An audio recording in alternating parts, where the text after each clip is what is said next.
Hey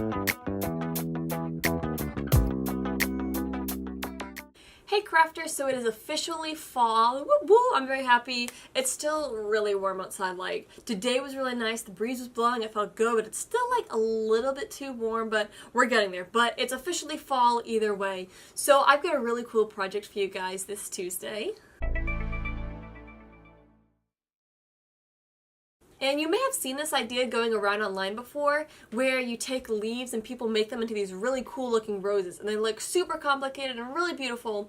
And today I am going to break it down so that way you too can make these really cool looking leaf roses, and I promise they're not as hard to make as you might think. So first I'm going to go head into the woods and gather some leaves, so come along with me. Alright, so I'm out here in the woods and I'm going to gather some leaves, but the first thing that I would say when you're going to gather your leaves is bring a bag, because I just realized I forgot to bring a bag, so bring a way to transport them. That's the first thing. The second thing to look for in your leaves is color, because obviously you want to have nice pretty fall leaves instead of just ugly brown roses.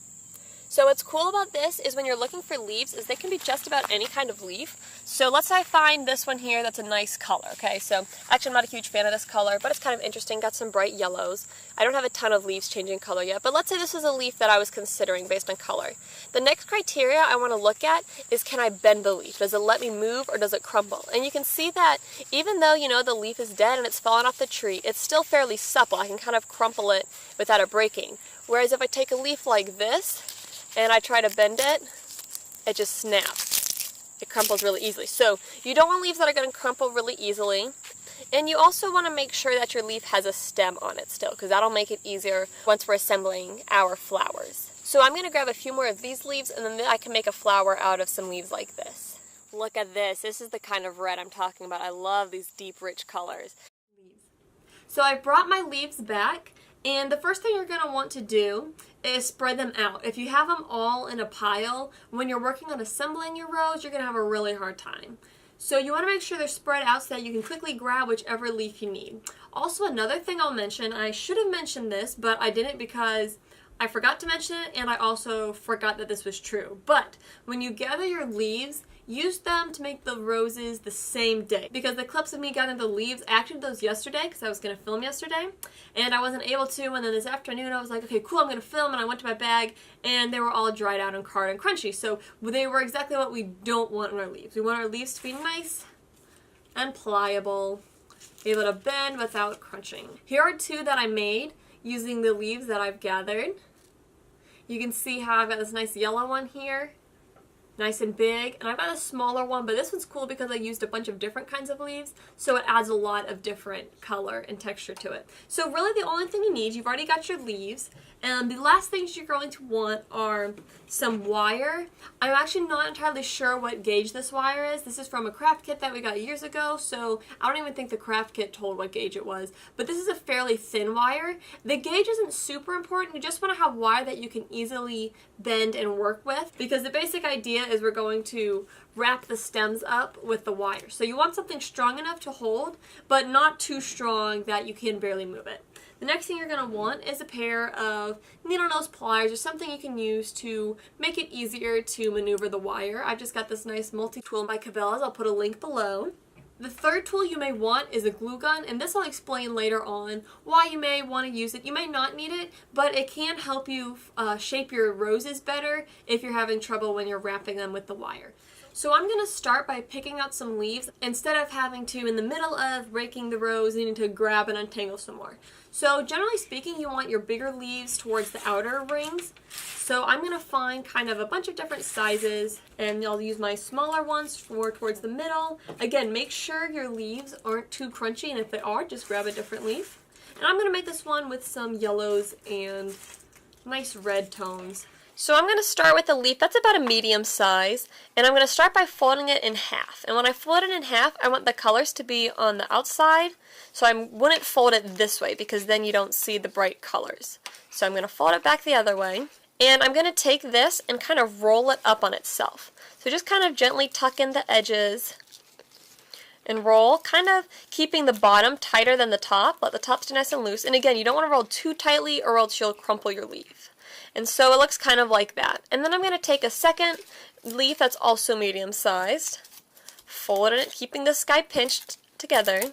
I'm going to fold it in half, and I'm going to wrap it around the one I've just made. And you can kind of see I want to wrap it so it kind of, the center hits where the end of this leaf was. So I'm just going to wrap it around there like that. And it looks a little messy right now, but that's okay. And the key is when I hold this, I kind of want to hold the stems together. I can pinch at the base a little bit, but the stems are all going to work together. And I'm going to do one more leaf like this. So I'll take it, fold it in half, and I'm going to wrap it around from the other side, just like so. Again, just kind of tucking and wrapping just to get whatever look you want. And so this is going to act as the center of my flower, and I can kind of push them down a little more if I need to, holding onto the stems to hold them secure. And then I'm going to start taking my bigger leaves and wrapping it around. And the flower is going to start to grow. I can do all of my petals where I fold the leaf in half first. So I might tuck some of these down. Or as I start expanding, I can leave all the ends untucked. So I'm going to do kind of a combination where I'll tuck some in like this one, but then I'll leave these ones out. And from there it's pretty simple to keep constructing. Just grab a leaf and wrap it around. Just you want to make sure you hang on to the stems, because this is where it does get a little tricky as far as holding it goes, because you want to make sure that you don't let go and then it come apart. But if it does come apart, that's okay. Just let go and start over. And as I mentioned earlier, where they overlap, I kind of see how there's like an edge here and an edge here. So I put a leaf there so that way the center of a leaf goes over those edges.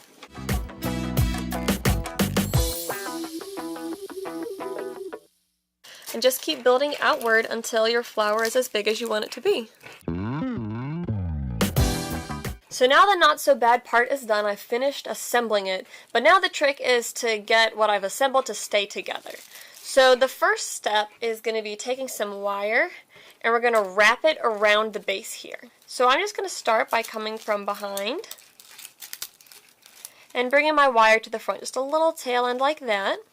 Then I'm going to take my pliers, and I'm going to grab both ends of the wire, pinch it right there, if I can get them, pinch both ends, and just twist a couple times. Try not to grab the leaf like I just did, but if you do, it's not the end of the world.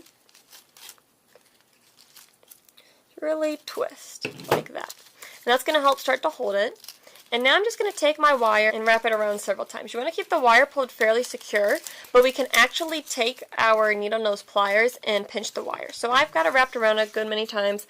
So I'm going to cut this off, finish wrapping this tail.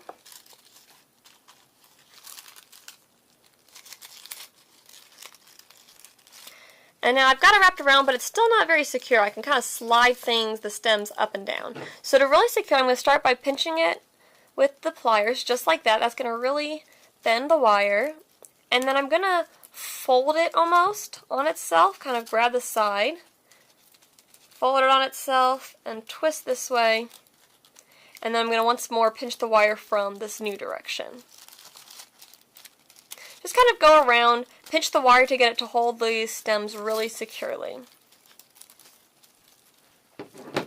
So let's take a look at the top again. So I've got the wire holding them together. They're not going to come out. I can hang onto one, shake it, and none of the leaves are coming out. So it's held securely together. But the last step, if you want to do this, is you can use the hot glue gun to just kind of fix some of the details. Because right now, if you look at it from the bottom, it doesn't come up like this. It kind of comes outward. So if you like that look, by all means, you can leave it that way. But you can also take the hot glue gun and just come in between some of these leaf spots to really get that more flower cone shape where it comes up like this versus coming out almost like in a big circle. So I'm just going to take my hot glue gun, come in between layers. See how there's a big gap there? So I'm going to put a little bit of hot glue, push it up. And remember, because there's several layers, you may need to put hot glue between several layers of leaves. Also, the hot glue is really hot if you're pushing through the leaf, so please don't burn yourself. I'm not ready for that kind of responsibility of my followers getting hurt because of me. So I'd appreciate it if you didn't. So here's another great example. See, this leaf is falling over, so just take a little bit of hot glue. It actually came off completely, but I'm just gonna hot glue this puppy back on. Into the different layers. Just add some hot glue between the layers and then pinch it up like this almost, just to get the look that you're going for. And really there's not quite a right or wrong way, you just kind of play with it until you get the look you want, and sometimes they turn out better than other times. You know, it just depends on what leaves you're using and how fresh they are, also how patient you are. But it's really cool because even if you don't get it to turn out perfect, you can still get some really pretty leaf creations. Also, another thing I'll mention, if you have any spots that are sticking out too long, you can just tear it off. I've got a couple spots like that I'm going to want to do that with. I'm going to pinch off this kind of brown, yucky looking spot on here.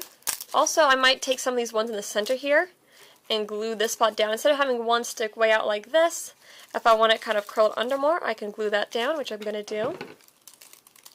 Okay, I like totally burned myself there. That was really smooth. And there you go. Just keep repeating this process with your leaves of wrapping them around a base, fasten the stems together, glue it to just change the details that you want, and that's really all there is to it. So here we are. These are the 3 ones that I made today. You can kind of see that they look a lot more colorful than some of the other ones. The rest of these that I've got on the table today, these I made probably about 3 years ago. I wouldn't necessarily recommend saving your leaves year after year, but I also, you know, have done it myself, so I wouldn't necessarily recommend against it, I guess. But here's just some different ones. So even after several years, they've lost some of the brightness and the color, but they still look pretty cool. One thing to keep in mind is the leaves can grow mold, so obviously if they're growing mold, don't hang on to them. You don't need mold, that kind of negativity in your life, you know. So, but these ones, they'll stay pretty fresh for most of the season. You know, as the time goes on, they will dry a little more. So, like these ones, really crunchy. I'll break off a little bit right here. You know, they snap really easily. But, you know, I keep them in a cardboard box, so they do kind of deteriorate a little bit, but they still work pretty well. But I hope you guys enjoy this. Also, you know, I'll show you this one. This is one because of the kind of leaf it was. Well, besides it looking really flat right now, but I kept all the leaves folded in half. I didn't leave any. See how on this one I left the ends of the leaves sticking out? This one I folded them all in half, so it gives it just a different look. So that's another option too, just depending on what you're going for. But hopefully that gives you an idea. Just follow the same method where you start with the one, fold it in half, roll it to create the center, and then just keep adding leaves all the way around it, and then just fasten them together. I want to know what kind of leaves y'all use for your roses, and tell me what works best. Definitely leave a comment below letting other people know what seems to work best. And as always, if this video helps you, please give it a thumbs up. It really helps me out. And now you don't have to wonder if you see these come up on Facebook or wherever. You don't have to go, I wonder how you actually make these. Now you know how to actually make them, and you found out that they're actually not too bad to make. So get out there, go grab some leaves, and get crafting. Happy crafting! What's awesome about these flowers is they have lots of purposes. You know, you can use them for decorating around your home. You could also wear them as a hair accessory. And you know, that kind of is assuming you don't have allergies, which I do have allergies, so this would be a very poor choice for me. But if you don't have allergies, you could always wear it in your hair and then just avoid people who do have allergies.